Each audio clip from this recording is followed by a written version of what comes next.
Hello guys, in this video I'm gonna show you how to report someone on Discord mobile.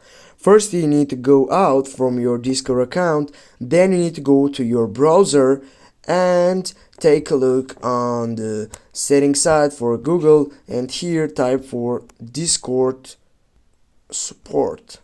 Now click on the first site that says submit a request. Click on submit a request, and here what we can help you with, click on that and go for trust safety.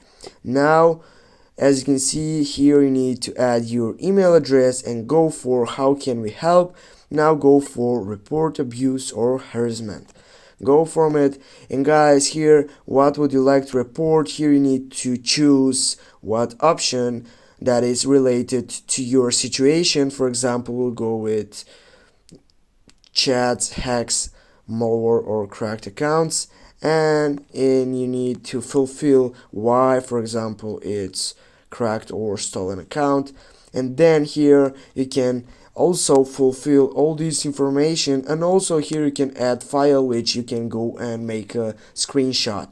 After that, when you fulfill all these informations, you'll need to go on submit, and then you'll need to wait for 24 hours for feedback for support Discord.